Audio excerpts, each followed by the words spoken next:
Dr. Kermit Gosnell, a 72-year-old abortion doctor who worked at a clinic in Philadelphia nicknamed the House of Horrors, is charged with 7 counts of first-degree murder and accused of running an abortion clinic that ignored the state ban on third-term late abortions. The clinics of 2 other supposed doctors on staff were medical school doctors without licenses. The woman giving anesthesia was a 6th-grade dropout who could hardly read or write, and one of the employees who advanced from the reception area to the operating room was a 15-year-old high school student.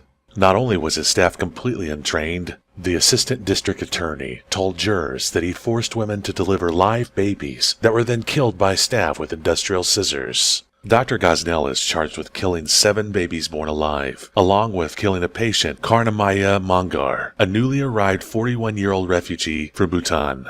Prosecutors say the 90-pound woman who could not speak English was given a lethal dose of anesthesia and painkillers during a 2009 abortion that killed her.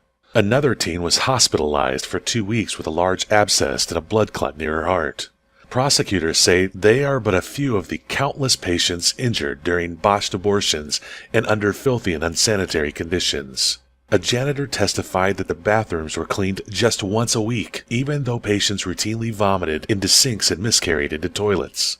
The walls were urine splattered, and the floors were blood-stained. Instead of trashing disposable medical supplies, Gosnell directed workers to reuse them over and over until they broke. They were rarely sterilized, allowing venereal disease and other germs to spread among patients. After the raid, inspectors found that the suction source used to perform abortions was the only one available to resuscitate patients.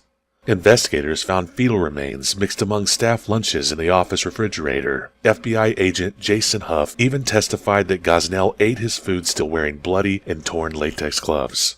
Adrian Modem, one of the 9 employees arrested with Gosnell in the operation of the Women's Medical Society Clinic, had been charged with first-degree murder, but the charge was reduced in exchange for her testimony against Gosnell. She was paid $10 an hour off the books to administer drugs and help with abortions from 2005 to 2008.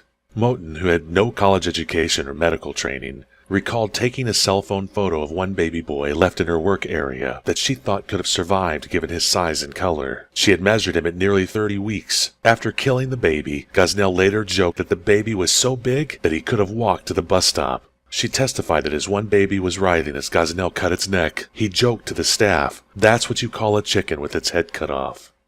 Another baby was delivered in a toilet while she cut its neck with scissors. Moten testified that Dr. Kermit Gosnell taught her the spine snapping method used to kill the babies and had snipped the spines of at least 10 babies during the unorthodox late-term abortions at the West Philadelphia clinic.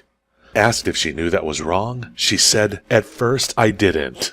The grand jury concluded that there were hundreds of babies delivered, and most of them killed by snippings. As the 261-page report reluctantly concluded, most of these acts cannot be prosecuted because Gosnell destroyed the files. But it doesn't stop there. Gosnell photographed his patients' genitalia before procedures, another testified at the grand jury. Later, he was indicted by a federal grand jury for selling prescriptions and narcotics to addicts and drug dealers. Authorities found $240,000 in cash and a gun in his 12-year-old daughter's closet when they searched his home in 2010. Additional charges include conspiracy, drug delivery resulting in death, infanticide, corruption of minors, evidence tampering, theft by deception, abuse of a corpse, and corruption.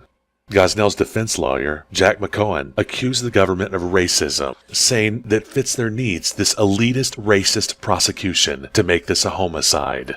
"Quote-unquote, it's a prosecutorial lynching," McMahon insisted to the predominantly black jury.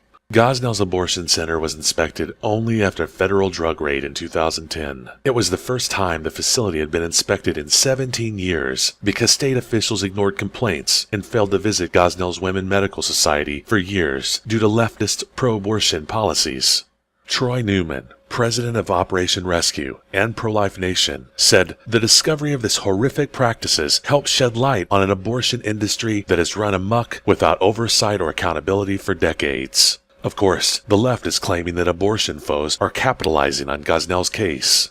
Capitalizing on the case. Conservatives and those in the pro-life movement have been warning the government for 20 years. Leave it to the left to excuse the disgusting and horrifying killing of babies and practices of the abortion industry. that people out there, and especially in the media, are trying to portray this as this is one of those lone kind of one of kind of situations, and he's just the bad apple, and most of them are professional, well-run, medical facilities. This nonsense. Yeah. This is the norm. The sad fact is, more and more people are not able to tell the difference between right and wrong.